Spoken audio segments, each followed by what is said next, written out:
ഞാൻ മൂത്തയാളാണ്. അമ്മയെക്കുറിച്ച് പറയുവാണെങ്കിൽ എനിക്ക് വളരെ കുറച്ച് ഓർമ്മയേ ഉള്ളൂ. കാരണം 36 വയസ്സുള്ളപ്പം അമ്മ മരിച്ചു. എനിക്കന്ന് 5 വയസ്സേ ഉള്ളൂ. ഞങ്ങൾ 3 ബ്രദേഴ്സാണ്.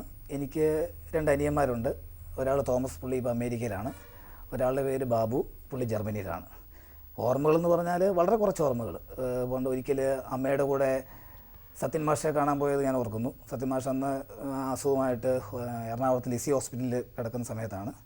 അന്ന് ഞാൻ അമ്മയുടെ കൂടെ പോയി. അന്നങ്ങനെ പുള്ളിയെ കണ്ടത് വളരെ ഒരു ഇതായിട്ട് എനിക്കത് തോന്നി. അതിപ്പോഴും ഞാൻ വളരെ ഇതായിട്ട് തോന്നുന്നു. പിന്നെയുള്ള ഒരു തോന്നലെന്ന് പറഞ്ഞാൽ അന്ന് വീട്ടിൽ വെച്ച് അന്നത്തെ കാലത്ത് വസ്ത്രം എന്ന് പറഞ്ഞാൽ ഈ ചട്ടയും മുണ്ടും ധരിച്ച് നടക്കുന്ന ഒരു സമയം ഉണ്ടായിരുന്നു. അപ്പോൾ അമ്മ ആ ചട്ടയും മുണ്ടും ധരിച്ച് നടന്ന് മുന്നോട്ട് പോകുന്നത് ഇപ്പോഴും ഞാനിങ്ങനെ ഓർക്കുന്നുണ്ട്.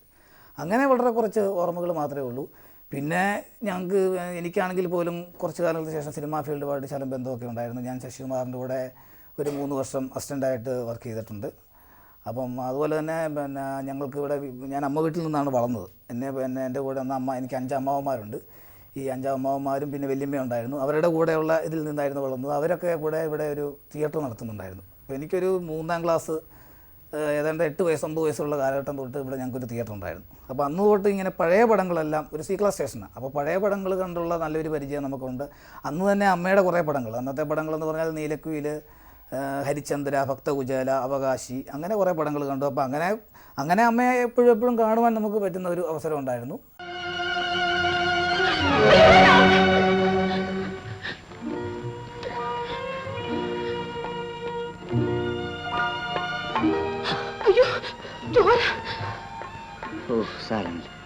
മരുന്ന് പറട്ടോ.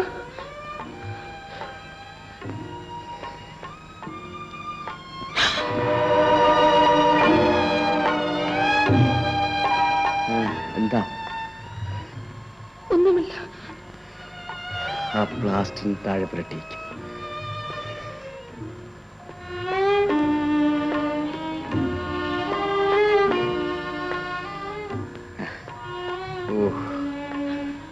അത് പണ്ട് നീ സാരമില്ല, മരുന്ന് പുരട്ടിക്കും.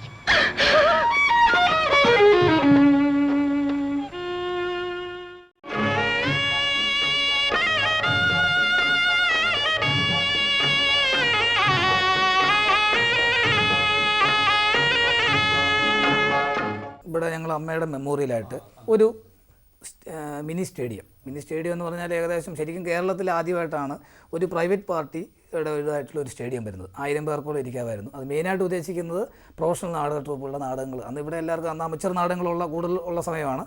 എന്നാലും പ്രൊഫഷണൽ നാടകങ്ങൾ കൂടുതൽ വരാൻ വേണ്ടിയിട്ട് അതിനുള്ള മത്സരങ്ങളും കാര്യങ്ങളും. അതിൻ്റെ ഏറ്റവും വലിയ പ്രത്യേകത എന്ന് പറയുന്നത് ഇവിടുത്തെ ജഡ്ജസ് എന്ന് പറയുന്നത് ഓഡിയൻസ് ആയിരുന്നു. അപ്പോൾ ഇത് ഉദ്ഘാടനം ചെയ്യാൻ അന്ന് എത്തിയത് നസീർ സാറായിരുന്നു. അപ്പോൾ ഞങ്ങളന്നൊരു സ്റ്റാർ നൈറ്റ് അങ്ങനെയുള്ള പരിപാടികളെല്ലാം വെച്ചു. അന്ന് പഴയ ആർട്ടിസ്റ്റുകൾ നസീർ സാറുണ്ടായിരുന്നു, കടുവാക്കുളം SP പിള്ള, അടൂർ ഭവാനി, അടൂർ പങ്കജം. അപ്പോൾ അന്ന് അമ്മയുടെ കൂടെ അഭിനയിച്ചിരുന്ന ആർട്ടിസ്റ്റുകളെല്ലാമായിരുന്നു നമ്മൾ മെയിനായിട്ട് ഉദ്ദേശിച്ചിരുന്നത്. പക്ഷേ അതിനുശേഷമാണെങ്കിൽ പോലും വേറെ കാര്യങ്ങളാണെങ്കിലും ഈ പുതിയ തലമുറയിലുള്ള ആൾക്കാരാണെങ്കിലും മോഹൻലാൽ വന്നിട്ടുണ്ട്, ഇവിടെ മമ്മൂട്ടി, ഇവരൊക്കെ അമ്മയോടുള്ള ആ ഒരു ഇതും അഫെക്ഷനും കാര്യങ്ങളും അത് എനിക്ക് ഞാൻ മുമ്പ് പറഞ്ഞില്ല. ഞാൻ ശശികുമാർ സാറിൻ്റെ കൂടെ ഈ ഡയറക്ഷന് പോകുമ്പോൾ പോലും അപ്പോൾ അവിടെ ചെന്ന് കഴിയുമ്പം ഇന്നയാളുടെ മകൻ എന്ന് പറഞ്ഞാൽ ഒരു പ്രത്യേക ഒരു പരിഗണന ശരിക്കും ഉണ്ടായിരുന്നു.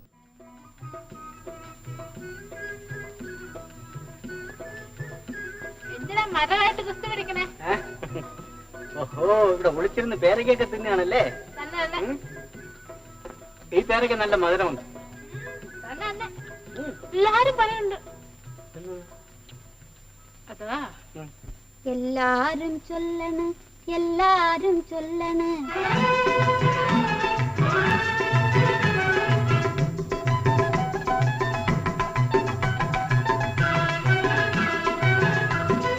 എല്ലാരും ചൊല്ലണ്, എല്ലാരും ചൊല്ലണ്. കല്ലാണി നെഞ്ചിലങ്ങ് കരിങ്കല്ലാണ്, കരിങ്കല്ലാണ് നെഞ്ചിലങ്ങ്.